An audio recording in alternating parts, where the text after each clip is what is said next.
Баршаңызға сәлем. Бүгін сіздермен өте дәмді әрі тойымды, кез келген дастарханның сәнін келтіретін, балапандарыңызға өте қатты ұнайтын рогалики пісіреміз. Жасалу жолы өте қарапайым, қолдағы бар ингредиенттерден жасалады.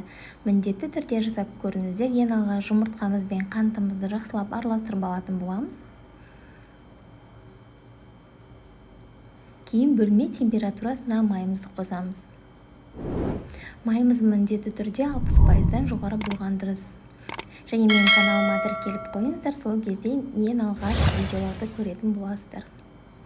Барлығын жақсылап араластырып аламыз. Кейін қаймағымыз саламыз. Менде 15%, 20% сала берсеңіздер болады, ол маңызды емес.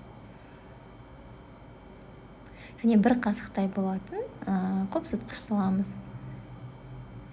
Және ванильный сахар қосып, жақсылап барлығын араластырып алатын боламыз.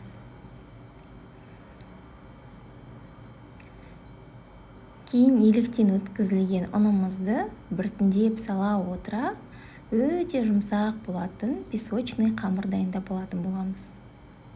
Мен басында осылай венчикпен араластырып аламын, кейіннен қолмен араластырып, барлығын біріктіріп, өте жұмсақ болатын қамырды елеп дайындап алатын боламын.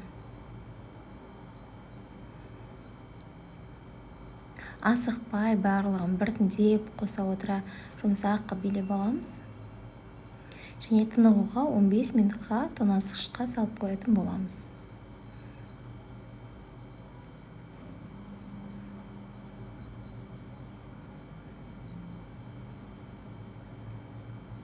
Кейін алып, барлығын осындай кішігірім бөліктерге бөліп, қамырымызды дайындап алатын боламыз.